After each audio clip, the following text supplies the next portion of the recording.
Hello, welcome to another episode of Podcasters Unleashed. We're back. We're a group of podcasters from all around the world, real podcasters with real stories and real talk.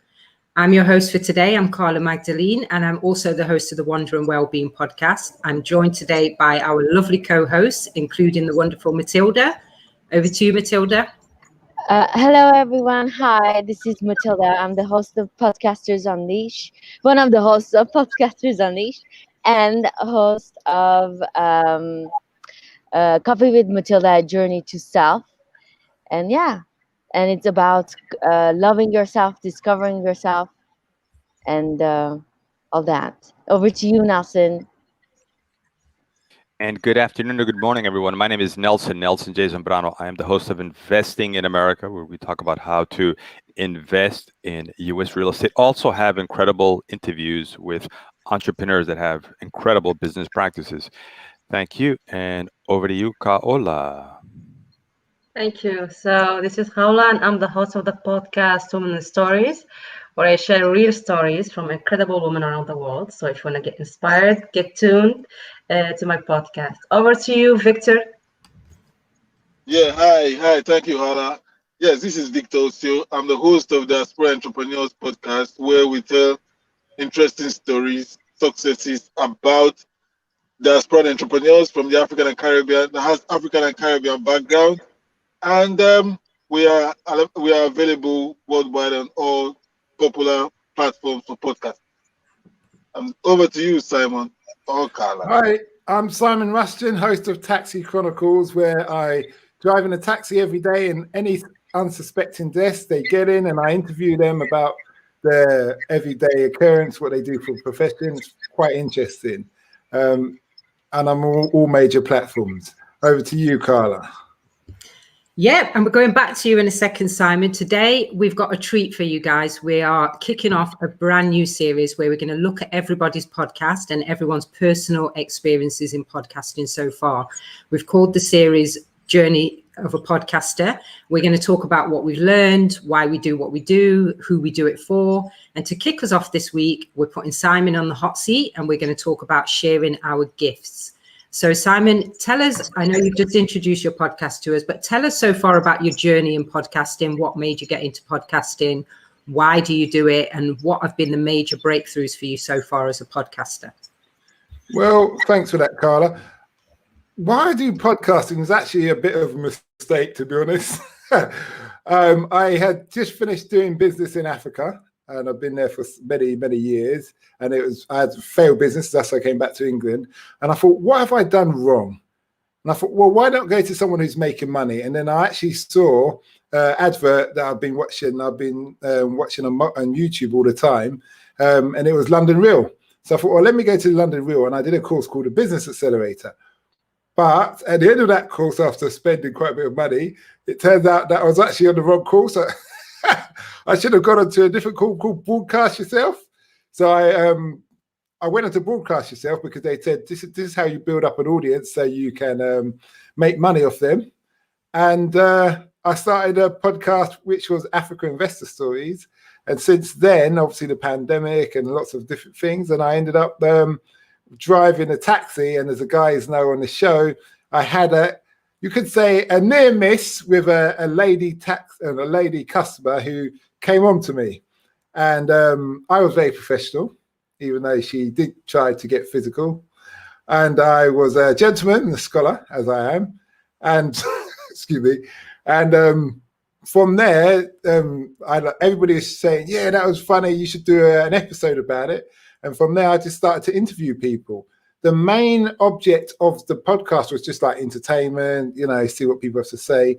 But then as time's gone on, I realized there's a lot more to it. And especially when you have an interview with someone and they say, thank you, that was like therapy. And I'm not a therapist, and I've been told many a time, I'm not the best one to talk to, but for some reason, people seem to talk to me. So in the long and short, that's why and how I came to do podcasting. Over to you, Carla. Yeah, and that story, we've heard that story about the ladies coming on to you in the taxi. You've had quite a few, you've had a lot of working girls, haven't you, in the taxi? Yep. Tell us about that, what you've learned from that experience. Well, to be honest, I used to do a different profession where it meant I lived on a ship for 5 years. So being a sailor, a good sailor, when you put up in a port, you always get taken to clubs where working girls are. So I always used to talk to them. Well, they're like predators, really. They came and talk to you. And what I found from my experience is that no matter what girl I meet, in the sense of they're doing that profession, whether strippers, escorts, just straight kind of whoring or whatever, they all have one thing in common. And the one thing they have in common, they either knew their father too well or didn't know him at all. And it actually really, when I hear their story, it never ceased to touch me. And I always kind of get angry with their father, even though I don't know their father. It's like, why couldn't you just look after your daughter, tell her you love her and that she's worth more than that? And it's interesting. But also, when you hear, there's quite a few episodes, there's 240, 257. When it goes down to some of the young girls who are like 15 and they're going with these really old men, and that's in this country, that's not abroad. Well, obviously, abroad is, well, prostitution is prostitution. But you just like, whoa, we've got a problem here. And some of them just get smitten with the money, but they're very open and it's very insightful. And the good thing is, for anybody who's listening, is that if it's something all fathers should listen to, because it makes you want to hug your daughter and look after her and tell her how precious she is, so she doesn't end up on a pole in that respect. Yeah, I know Matilda's got some questions, a bit more for you on this topic as well. Matilda, jump in. Well, for me, it was fascinating to hear those stories, Simon, because it's stories that maybe we hear it in some movies or in books. You never hear people talking about these kind of things, and it was very surrealistic in a way. I think it was fascinating to know about their mother's journey as well, since Mother's Day was yesterday in America, and it made me think some of them were even mothers doing that, or what it was their relationship with their mothers that they made them to go that kind of a path. And of some of your episodes, this woman didn't do it just purely for the money, because it wasn't just only for necessity. They had a good life, but they wanted the luxury life. How is that possible? Because it's very far from my culture. I mean, in my culture, my parents will kill me before even if I want to do the second round. So I'm just trying to understand what was the relationship with them, with their, you said about the father, but about their mother. And even as a mother, how could they sell themselves like that? Oh, so that's the question. How can they do it? I think there's a big part of finance, and there's a big part of like wanting to live a lifestyle. With the younger ones I've spoken to, they want to live a lifestyle of like the Instagram. Instagram's a big influence. I've had one who told me that she wanted to be a stripper like Cardi B, and that she went to one, I think is Stringfellas or Spearmint Rhino, and she's actually underage, and she started she's told to dance on the stage for 3 minutes, and she did, and then she got the job, and that was a madam running the show. You do have, I can't speak for everybody. I can only speak for the people I've met and the questions I've asked. And I think in the particular case you're speaking of, I actually didn't ask her about her situation with her father specifically, but she did mention about parents. I do still firmly believe if you're a father and you do your job with your daughter and you teach your daughter how precious she is, she won't go down that road. I did meet someone one time, and she had beautiful girl, really beautiful girl. And when I realized she is a working girl, she told me her father had died, and she was in education when he had died. And this wasn't in England, this was overseas. And because he had spoilt her, she just assumed, she just took that on as a profession, because her mum said, listen, I found your dad looked after me Now you need to go out there and find a man to look after you. So that is also a cultural mindset, you could argue, in that respect. I have met a gigolo. For those who do not know, a gigolo is a male prostitute. Tell us about gigolo. We don't know stories about gigolo. I like it. But anyway, I'll probably come back to you on that. I think I've answered one question already. Yeah, well, Victor's coming in now to grill you some more. Victor, Okay, come in.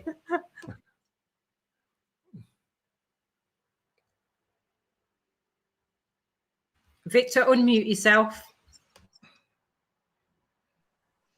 Yeah, can you hear me now?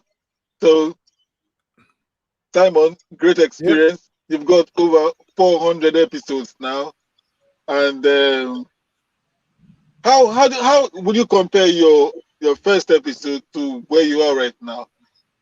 I mean, given the range, given the range of diverse interviews you've done. Thanks for that question, Victor. That's a really good question. What I would say to that is you're only ever going up. When you start, if you hear the first ones, it's quite rusty. There was one episode I did, there's a lot of profanity, and I wasn't comfortable using profanity. I'm very I'm a traditionalist. I don't like to swear in front of women, and if I do, that means I'm super peed off in that respect. And what I've learned is be yourself, let your personality shine as you are the person. Don't try and be anybody else. You can take skills and things from people that you admire. So, for instance, Joe Rogan's a good listener and he's a good debater, but he debates in a way that he's making it very clear to listen. For instance, Jordan Peterson, who, I admire him greatly, he's very good articulate with his words. So those are skills I take from them, but I couldn't actually take their whole mannerisms because it's not who I am. I have my very laid back attitude, and rough and ready, I would say that's who I am and what I'm about in that respect. So, but I've also learned to listen a lot. Oh, I never used to listen at the start. And you're just kind of reeling off questions, but now you actually attune, because when you don't know somebody and they get in your car, or you could stop someone in the street and say, "Can I interview you?" And if they said yes, you've got a certain amount of questions, but you've got to hear what they have to say to hold their interest, because people like to talk about themselves. So you need to learn to be a good listener on that respect. Carla? That's great. Yeah, Carla, I'll keep the next one. All right. I know that Howler's got some more questions for you as well. She was laughing at the part where you said you learned to be a better listener. I think we'll all second that, actually, as a group. I think we've seen an improvement in your listening skills. Howler, what do you think? I have seen a huge improvement from his first interviews than his last one. So congratulations on that. Thank you. I see you are interviewing a lot of different people from different culture, religion, and you are. I see you as a traditional man who has kids, and you have very strong values as a father. So all the interviews you had, what did you learn, and what did you think that it will change your parenting style? That's a good question. I think, like, going back to the working girls, when I talk to the working girls, that reminds me, have I called my daughter? Have I told her that she's precious? Have I told her that I love her? Have I tried to take her out or do something? She's at that 16 age where, Dad, I know I said I was going to see you, but I got to see my friends. I said, you putting your friends before Daddy? Okay. Remember Friday's pocket money day? Yeah. Put your friends before Daddy. Yeah. But you just learn. Yeah, there's little snippets, and you also, I tell you what I do learn. I learn to share the gift that I'm getting from that person, and the gift is whether it's their story about their career or their story about something that's happened to them in life. I always make sure I try to remember that, and I pass it on to somebody else, I could think they can help, they can learn from that. So if another young person gets in the car and says they want to be a banker, and I've just interviewed a banker, I will quote that episode and say, you can listen to that. Or there's a lot of people who want to be actors. So I probably interviewed about 10, 15 actors. And I always tell them, listen to this number, listen to that episode. And just sharing the gift, sharing the love, so to speak. Carla. Yeah, I think Nelson's got some questions for you as well about your journey in life, because we know that as podcasters, our personal journeys contributed a lot to why we decided to podcast. Nelson, jump in.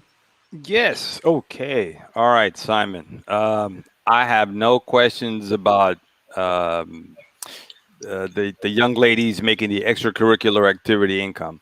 But Simon, I do have questions about when you were a Royal Marine Commando. How has that helped you out on your podcasting journey?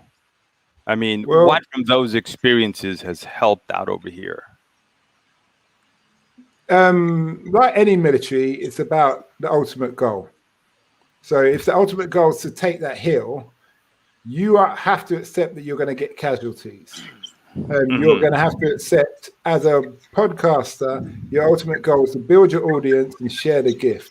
Sometimes some customers won't want to be interviewed. They may be a bit hostile if you come across in the wrong manner, because different people in different temperaments, and some people are really friendly normally, and they said, listen, this is just not the day, not the time. So you just learn to keep your eye on the goal, but you also have to be considerate, professional, and self-discipline.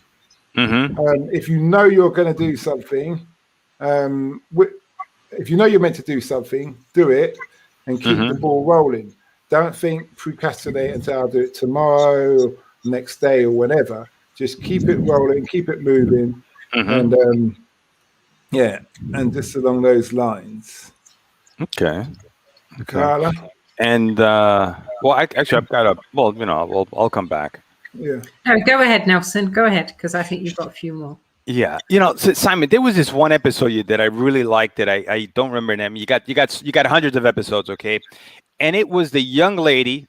She was I think Jamaican, British. She was a black female, very good looking, and she's like an influencer. Like she would put on a clothing, and then she would put on clothing, not take off clothing. Okay, let me be clear about that. Put on clothing, and she would take a picture of it. And that would be like a huge promotion thing that you would do. And then the sales of that clothing would go up. I mean, can you, because you've got a business background, can you share about anything else that you learned from her? I mean, I thought she was an incredible, like a walking billboard, marketing, everything all wrapped up in this package. Yeah, that was a really good episode. I know what episode you're talking about. I can't remember the numbers. I wish I could, otherwise I'd have mentioned it now for others to listen to. But I learned a lot from that interview as a fellow podcaster, because she's an influencer, which obviously is not podcasting, but what she's explaining how to monetize what she does on social media. And she pointed out she hasn't got a big following. She's got a very small following as it goes. But what she did, she reached out to the corporate companies to try and get sponsorship. She's got a very good shape, very beautiful woman. She got in the car, she had a big afro. That's why I noticed. Oh, I said, are you an influencer? Just throwing it out there. She said, oh, yeah. That kind of thing. And so what she did, she started to buy the clothes. I think it was ASOS, that company, yeah. And she started. It was a couple of brands that she had targeted. Yeah, she bought those clothes herself because they ignored her for sponsorship. And just to let people know, the way the sponsorship works on the social media side of things, they usually start off giving you clothes for free, and then depending on how many listeners you get or you reach, they will start to pay you on top of that. Some people try to get paid straight away, but there's so many influencers out there that you probably won't get paid straight away unless you've really got something that they want. But they can afford it. And this is what she was explaining about also. But long story short, she started to market the clothes and wear them, say, this is the latest ASOS, blah, blah, blah. and they saw the traffic or the small niche of her group just talking, and from that they actually sent an email to her saying, listen, we're going to give you a credit line of £500 a week, buy what you need from our line, and order what you need based on that. Carry on doing what you're doing. And she's doing it. She's doing really well. And it's a really good episode, because for those young people or anybody who wants to be an influencer, that would have helped. Could help. Well, Simon, what I was so impressed, and I know in your podcast you talk about a master class, right? It's like being in a master class. That was truly a master class for any product. It could have been any product, because she broke it down step by step by step by step, and plenty of energy, that young lady. Mm-hmm. Yeah, so that was a great episode that you had. Okay. Yeah, I can't wait till I grow my afro. All right, Carla. Yeah, Victor's dying to ask you a few more questions as well. Victor. Yeah, speaking of afro, let's just keep that one until next time. Yeah, but Simon, given that you've traveled extensively and your background as a Royal Marine, you've been to numerous countries. Did that really play any role communicating with guests on your podcast? Yeah, it does, because if you're speaking to the Arabs or anybody's from the Islamic background, you got the words when you say mashallah, inshallah, and the other little things, and then people can those little efforts make the difference. And then if a French person gets in the car, says "Je m'appelle Simon, bonjour mademoiselle," they're like, oh, and I usually add it. That's as much as I know.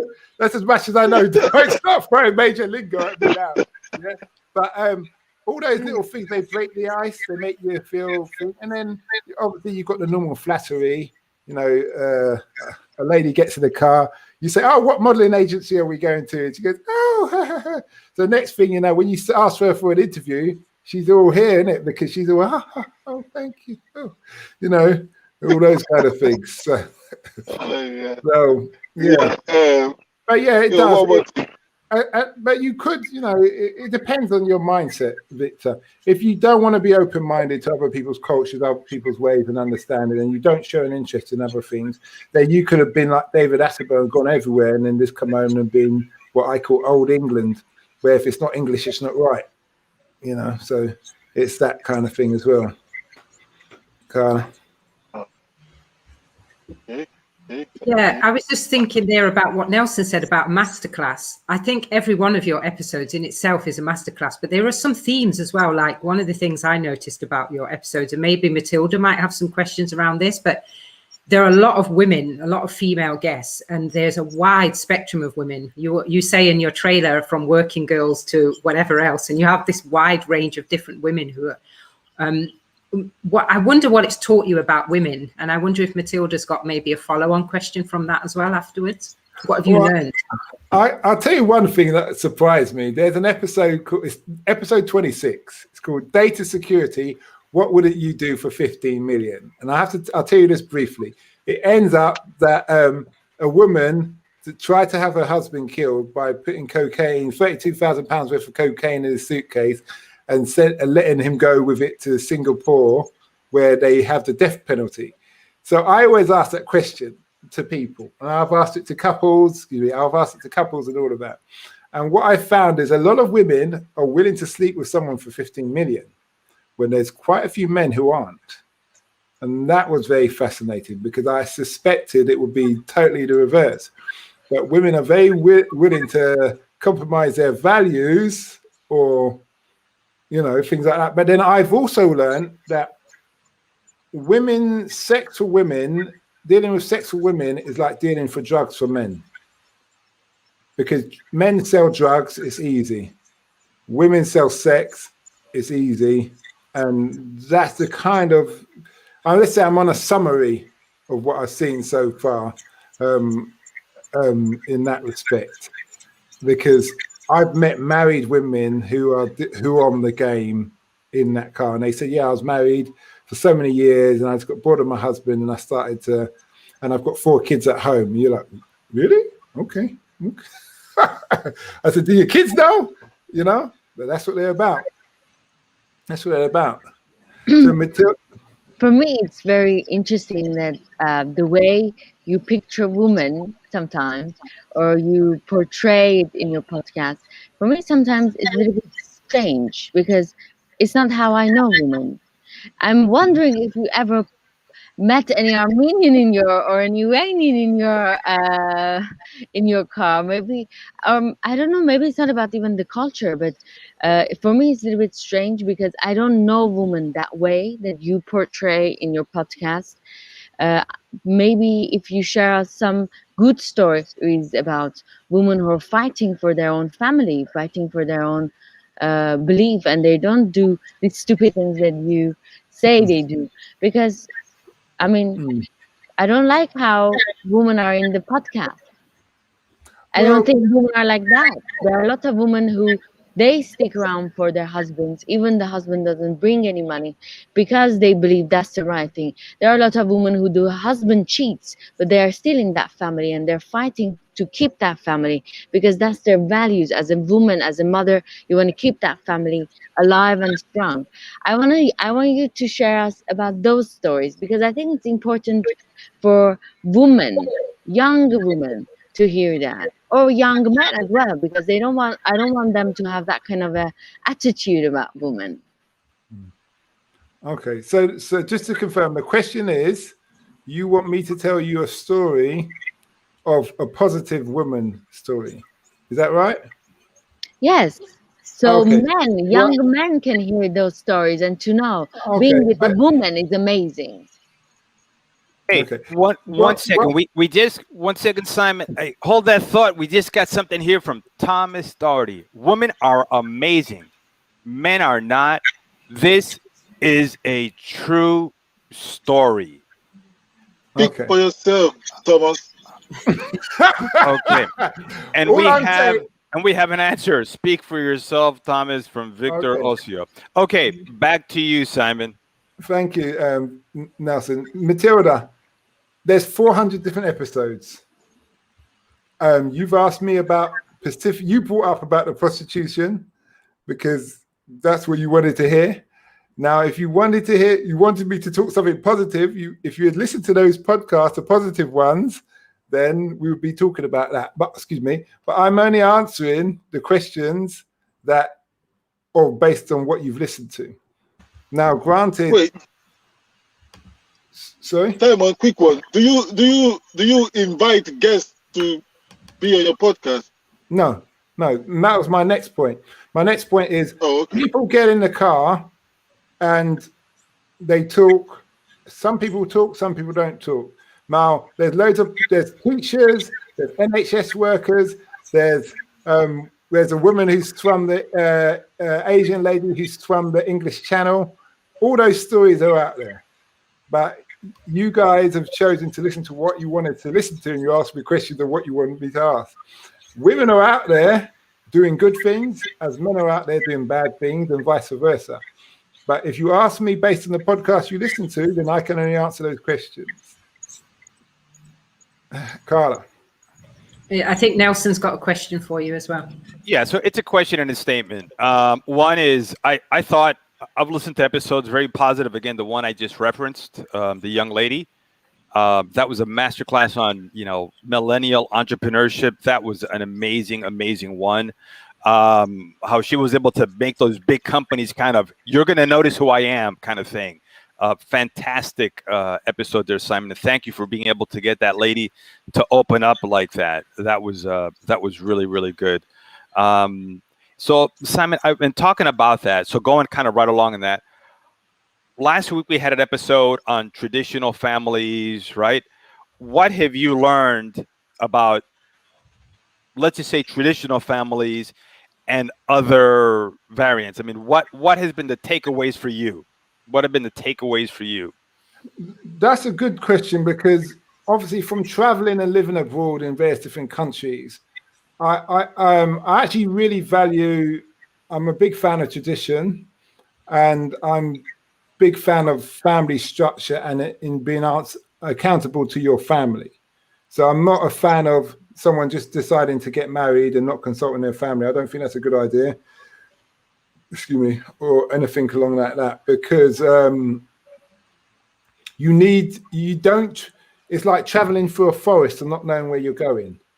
If you know someone's walked through the forest daily, you're going to ask to walk with them, or they give you guidance or advice. And so that's why I'm a fan of that traditional structure, because it works. And don't get me wrong, when I say it works, it's not every traditional relationship works, but you do have the world of where we are today because there's been family structure. So it puts the odds in your favor. Yeah. Well, think of it. If you've got a problem, do you go and ask your single friend or your experienced aunt who's married with 5 kids? Do you see what I mean? Right. Who has your interest ideally? Yeah. Obviously, you do get some bad family members who has your interest at heart. Who wants to see your relationship work and you be happy just the way she is. Right. Yeah.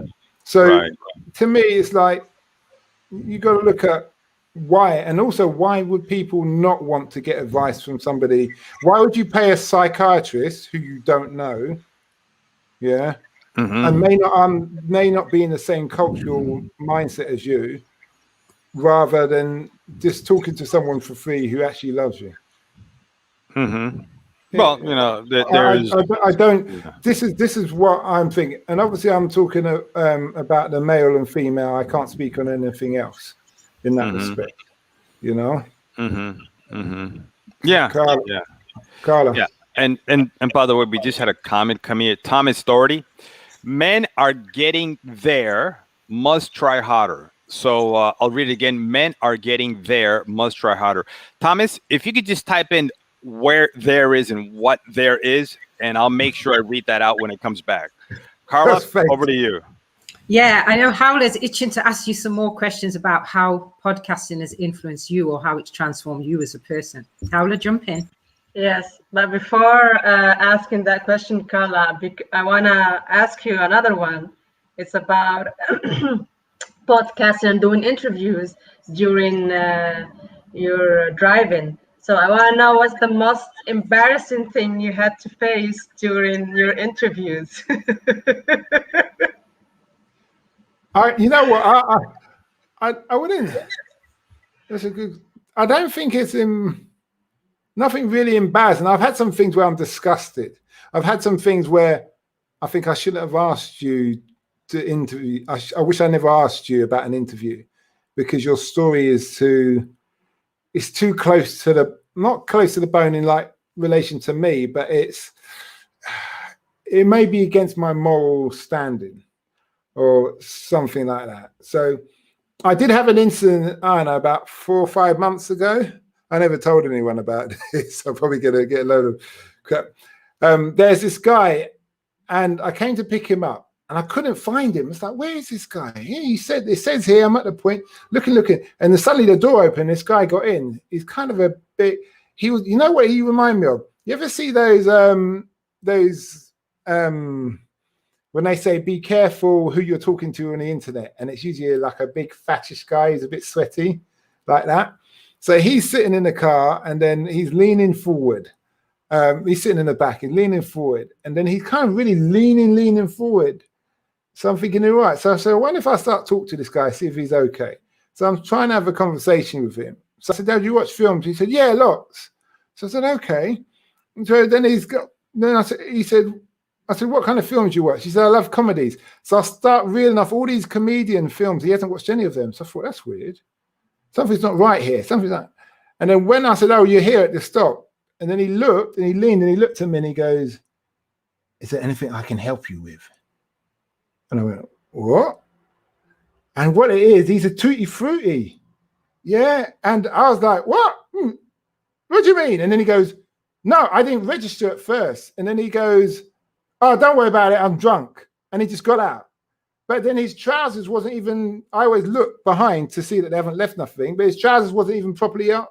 It's just, it wasn't a good thing. And then I looked at that and I thought, now, if you got beaten, you're going to complain. because that's do you see what I mean? That behavior is unacceptable. But that's the only, but that's not that was an interview. That was just me just thinking, you get some weirdos in the car. You do. And then you get drunk people as well, obviously. And, but all kind of people. Anyway, Carla. I think Howler's got some more questions as well. I just want to ask you, what's the, it's not about podcasting, but about life in general. What's the aha moment you had? Maybe when you have interviewed people, said like, I didn't think about this before. That's a good one. I've had quite a few of them because you never know everything. You think you may have heard it all before, but you haven't. But I know I've had many aha moments, but I can't think of anything offhand where I've been like, that makes sense. I had some insightful things. I didn't know all about breast cancer. I've had things that got me really angry, not with the person, for the person, like when a young lady told me about her child abuse, how she suffered child abuse and was given away at childbirth and just handed around. And I'm not an emotional person, but I wanted to hug the girl. Obviously I didn't, so it's unprofessional, but a story fit. And she only told me that story is because when I put on the ones about the working girls who were sugar babying girls who go over old rich men for trips to Dubai and money, so they get regular money and like a retainer. She said, why are these girls violating their bodies like this? I spent my life trying to not be violated, growing up from a child, and they're just allowing this to happen. And that's why she told me, and I felt really bad for her. I felt really, really bad for her. So that is like, and I didn't realize women had it that tough in certain cases. And it's always, sadly, it's always girls in their early 20s, late teens. I've had a young lady who told me she got kidnapped and raped at knife point, but she could recognize where she went wrong in making herself not a victim like it was her fault, but where she wouldn't allow herself to be a bit tipsy on by herself. Again, in that predicament, especially because she never says, she never goes out partying. She just went out partying one time with her friend and it all went sideways. So yeah, those other things. But I know what you're saying when you say aha moment. I can't really think of any offhead, but it does. But there are many. There are many. You're always learning. As a podcaster, you're always learning. I'd say that much. Anybody else? I can ask you. Go on, Mito. Share with us the podcast episode that you had that really touched you, and what was the story? I want to see how your heart has opened. Matilda and her love. You're no, I think it was the one where I said the girl was a child. The ones which go close to home. So that girl I was in care from a young age. This girl was put into care.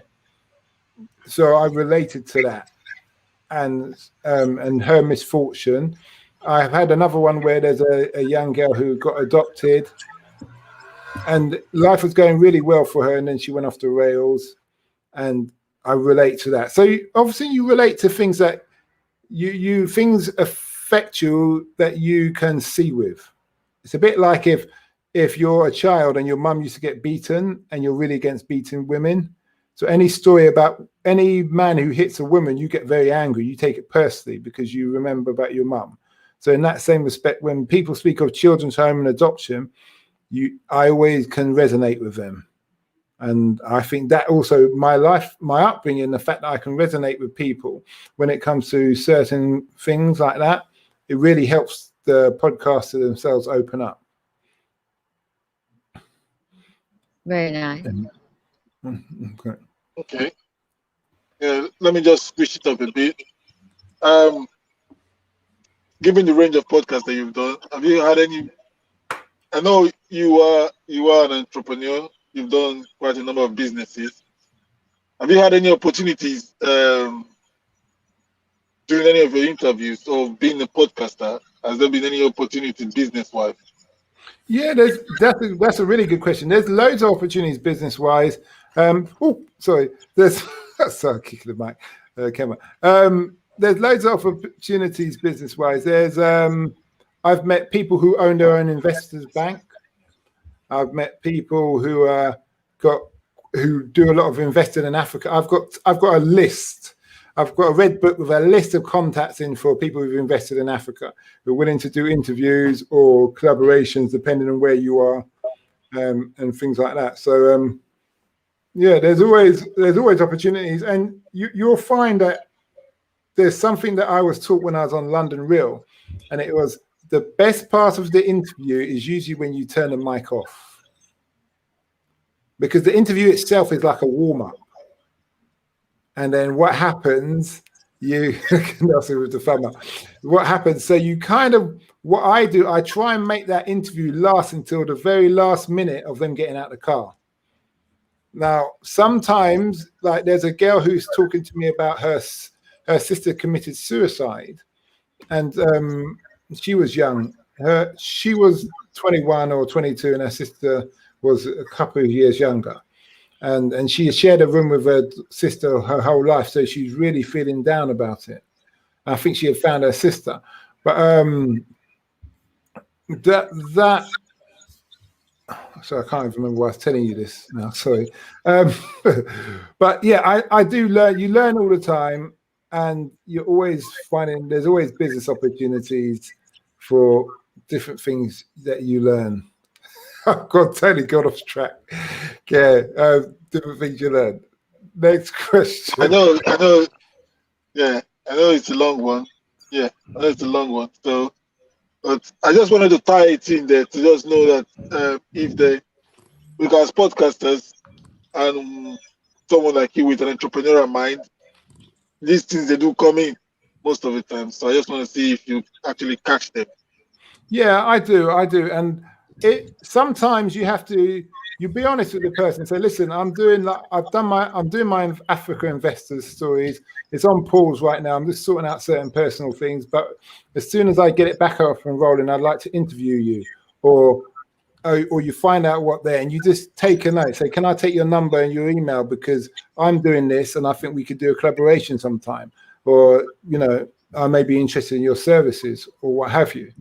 And you've got people who are like, you've got people who are charitable. I met a guy, this wasn't even an interview, and he told me about this website where it's a charitable website. So you've got professionals, instead of them giving money, they give you their time. So let's say I've got a community interest company called Aspire Youth Africa. If I need a website built, somebody will do it for free, because that's their way of giving back to charity rather than give me money. Do you see what I mean? And they could probably do it a lot quicker. So this guy, he introduced me to other people and all of this stuff. Yeah, so yeah, you do always take opportunities. It'd be foolish not to. It'd be very foolish not to. Have some comments here. From Thomas Darty, you just have to be nice. And from Thomas Darty also, you can judge a man, a people, a country by how they treat women. I say it again. Thomas Darty, you can judge a man, a people, a country, a world by how they treat women. Okay. Thomas Darty, thank you. Carla, over to you. Yeah. Simon, would you recommend to people who are not podcasting to start a podcast? And if so, why? Yeah, I do. I'll tell you one thing. I was talking to somebody the other day, and I said, she's a pharmacist. And I said to her, why don't you start a podcast? And I explained to her that there's about 2 midwives on the NHS who are millionaires now, because they've started a podcast talking about them being a midwife, and they've got so many followers. Or obviously more or less every woman on the planet has at least one child at some time, most of the time, or is pregnant at some time, even if, God forbid, there's a miscarriage. So that's like half of the country is always going to be is going to have some kind of interest in what you're doing. So, and I said this to lawyers. I said, why don't you? You're trying to reach. You may have a day with 5 people in a day, or you could give out a short vlog and reach 7.5 billion people in a day. And then out of that, you'll get people who want your services and stuff. So, yeah, I do encourage people to do podcasts, but I also have a purpose, and don't do something that you're not really interested in. If you just want money, nah, forget it. But if you love what you do, because it's going to take some time. It's going to take some time. Yep, Nelson. On my end, I mean, we've got from Thomas Doherty's comment. I guess, Simon, what, when guys are leaving the military, well, actually, let me even take a step farther back than that. When people are in the military and they're thinking about what their options are, right? At some point, somebody thinks about, should I stay in? Should I get out? If I stay in, why? If I leave, what would I be doing? Why would I get out? What advice, based upon your experience in your journey, your podcasting journey, the people you've spoken to, their own personal journeys, okay, that you go in deep in, what would you share to that Royal Marine Commando in a ship, kind of wondering about life? Should they re-enlist? Should they not re-enlist? I think not just in relation to the commandos, but I think to anybody, because a lot of people, when you've got government jobs or corporate jobs, a lot of people like to be known by what they do. I'm a banker, I'm a lawyer, I'm a doctor, I'm a surgeon, I'm a special forces. And what there's a fear of them taking a chance and doing something else. And I just say, it's what Nike says, just do it.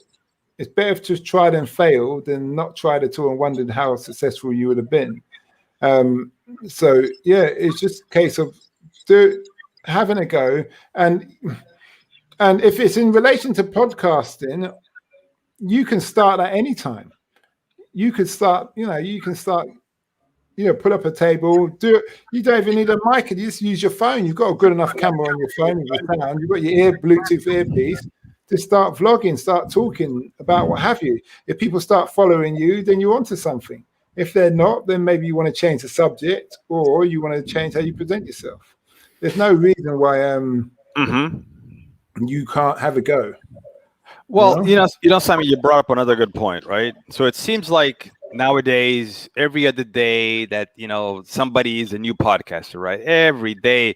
I mean, even A-Rod, baseball player in the United States, he's got a podcast. JLo's got a podcast. So, I mean, would you say it's gotten kind of saturated now? I mean, what are your thoughts on that? No, I don't believe. It's funny you asked that, because it's not saturated, because I listen to Joe Rogan, but I don't listen to him every day. Mm-hmm. There's nobody's podcast I listen to every day religiously. I might go for a week or so and not listen to them, actually forget about them, and then I come back because I know they are on topics I like.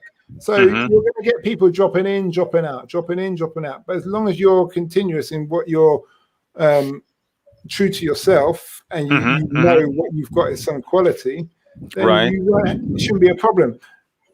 It's just like TV channels, really, but free. In England, there used to be 3 or 2 TV channels. Then there was 5, and we got excited. Meanwhile, obviously, America had thousands. Now we've got about 3,000 channels or something ridiculous, and there's still new channels coming out. Right. You know what I mean? Yeah. So people are going to watch what they want to watch, when they want to watch, how they want to watch, in that respect. And some people will listen to you. It's not so much about, once you're doing a podcast, there's a financial element. So the financial element is this. What can I offer my listeners? You've got that 1,000 true fans that we're all familiar with. Right. Let's say I've got my 1,000 true fans. What can I offer them through Taxi Chronicles? Can I offer them motivational? What can I offer them? Or will they just buy a Taxi Chronicles T-shirt, for instance? If I can sell some bedtime T-shirts at 20 quid each to 1,000 people, I'm not doing too bad. Do you see what I mean?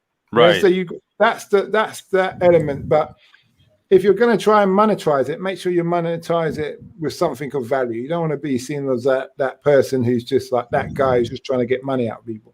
People are cotton onto very quickly. Yeah. In that respect. The guy with the gimmick. Okay. Simon, thank you very much. Yeah. Thanks. Yeah, Simon, just one last time before I go, or before we go. You mentioned Taxi Chronicles, you mentioned African investing stories. And my podcast is kind of related to African investing stories. And I would really love to see some of your guests. Are there any plans for that to come out soon? Yeah. And also, what is the future of, what's the big plan? What's the game plan? Well, thanks. For the African investor story is a big beast because it's actually got the consultancy side where you consult for people who are interested in investing in Africa, from major corporate companies, like let's say Walker's Chris, down to the smaller private individual who just wants to have a house in Africa, whether it's like an Airbnb equivalent or moving out there for religious or personal belief in those things. The podcast itself, we interview all kind of people. Doesn't matter whether you're a banker, doesn't matter whether you're a specialist on family, as long as it's something that can benefit Africa, we will just sit down with you and do an episode. So that's how that will grow. But from that, we've got the community interest part of it, where we want to build a college, a trade college, so the Africa can have good tradesmen who actually understand about construction and not just like, I learned off somebody, but I'm not really the best because they don't really understand. Yep. Yeah. Where you've just said not Africa, can have just name where in Africa, because we have 54 countries in Africa. So just name. Okay. Yeah. So we say so that Africa gets kind of. When it comes, I'm focusing on sub-Saharan Africa, and I say, and I'm not, because the way the podcast works and the way we've worked, it's all about networking. It's networking with people, let's say like yourself, Victor, where you're building developments in Niger Delta, and if somebody says, "Oh, I want to live in Africa, I'm not sure where," then we can give them information about where crime is low and what economies and stable governments and all those kind of things. So if they turn around to me and say they want to do something in Niger Delta, I could easily give you a phone call and say, "Listen, I've got this guy, he's interested, can you take it from there?" So that's how the consultancy works. It's not me necessarily knowing the whole of Africa, because that's unrealistic. You have to be a big organization. It's more about networking with people. And it's the same way, let's say my speciality is in Kenya and Mombasa, because I like it there, it's hot, not to mention I've got children there. So if someone bumped into you and said, "Oh, I feel like I want to do something in Kenya," rather than you trying to convince them to be where you are, you could just give me a phone call and we could just take it from there. I've done that many a time with Gambia already and Ghana. And it's just a way of moving forward, and it's a lot more realistic. I've seen where people have tried to cover all 3 different countries in Africa, and when you read their book, you're like, you're just winging it. You're just winging it. I can tell straight away in that respect. But yeah, go on, Nelson. No, just a comment right here. So Simon, you were talking about those T-shirts. I think you might want to get a extra large there for a very fit individual. From Sasha Serge Bakarian, he's built like Mr. Atlas. But I wanted a T-shirt from Taxi Chronicles. I repeat, but I wanted a T-shirt from Taxi Chronicles. Okay. We may have to get that customized and autographed. Okay. Yeah. You have my face on it next to it, so when he's in bed, someone can see me. I And actually, you can get a little recording where you press a button and the laugh comes too. But just rounding up, I'd just like to say it's not only been a pleasure, but podcasting is the way to go for someone who wants to have a hobby and the possibility of turning something into finance. I think podcasting is a very good way to go, because you're researching, but you're researching in a fun way. You're talking about what you like, and you're meeting people of like-minded through interviews and coincidence and all those things, regardless of whether you're running a taxi or you're just out there on social media. Because as long as you're putting the right hashtags when you're promoting your podcast, people will follow you, and then you'll build that network of your niche audience, whether you're talking about toothpaste tops or makeup or what have you. You'll find a niche, and there's a lot of people on the planet for you to be able to find that niche. But thanks for having me. Over to you, Carla.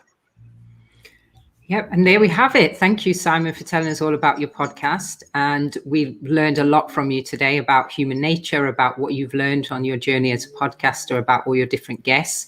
And I think the thing that we have to highlight about your podcast that's different from a lot of podcasts is your guests are random. They're just people that get in the taxi. You don't get to choose them, and you have to make a conversation about that. So check out Simon's podcast, Taxi Chronicles, everywhere that you find good podcasts. And also all our other podcasts. Nelson, tell us about your podcast before we wrap up.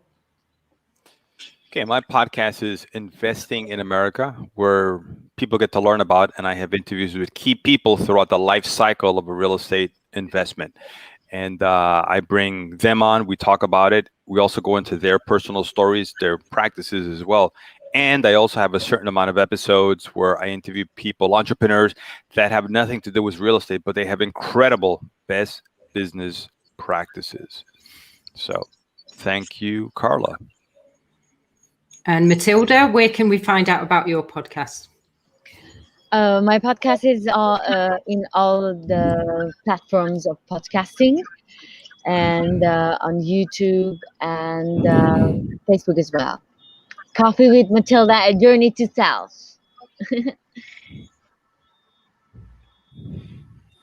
And Howler? Yes, you can find me on all podcast platforms, and check out other platforms like Amazon. They have put a new platform for podcasters.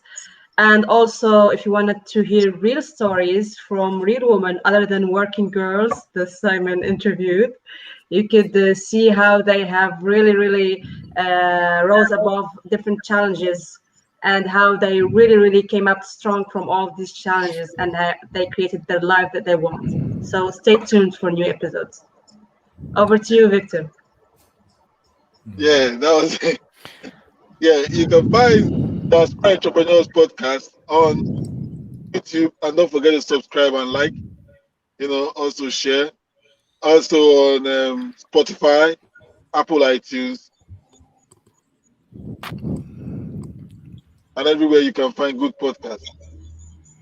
All right. Thank you, Over Victor. to you, Carla. Yeah. Thank you, Victor, and all of my lovely co-hosts. And also thank you to Thomas and to Sasha for your comments and for joining us today. Thank you for all your interaction with us.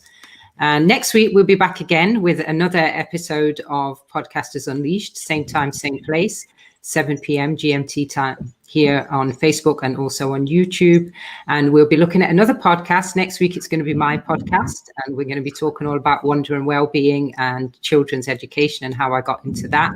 And our host will be Howler. So join us, get ready to share your comments and your questions. Until next time, we'll see you guys. Bye. All right.